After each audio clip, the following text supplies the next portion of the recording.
সবুজ প্রকৃতি আর আধুনিক বিনোদনের এক অপূর্ব মেলবন্ধন রাজশাহীর সাফিনা পার্ক।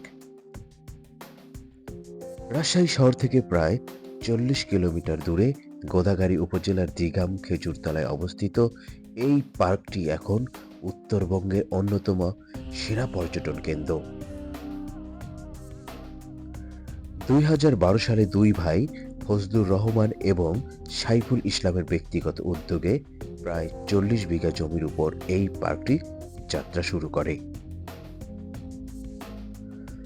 বর্তমানে এর আয়তন বেড়ে দাঁড়িয়েছে প্রায় 100 বিঘায়, যা দর্শনার্থীদের এক বিশাল জায়গা জুড়ে ভ্রমণের সুযোগ করে দেয়।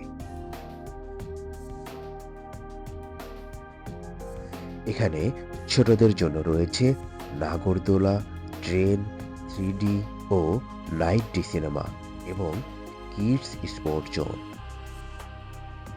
এছাড়াও পার্কের দুটি বিশাল লেকে নৌকায় চড়ে বেড়ানোর পাশাপাশিও অনুমতি সাপেক্ষে মাছ ধরারও সুযোগ রয়েছে।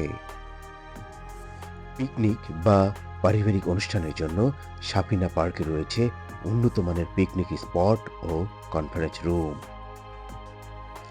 যারা প্রকৃতির কোলে রাত কাটাতে চান তাদের জন্য এখানে রয়েছে অত্যাধুনিক আবাসিক হোটেল বা রিসোর্ট।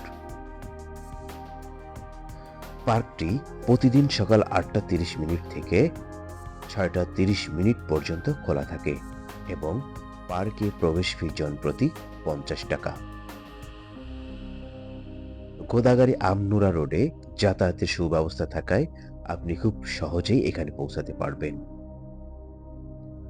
পরিবার কিংবা বন্ধুদের নিয়ে ব্যস্ত জীবনের ক্লান্তি দূর করতে ঘুরে আসতে পারেন সাফিনা পার্ক থেকে।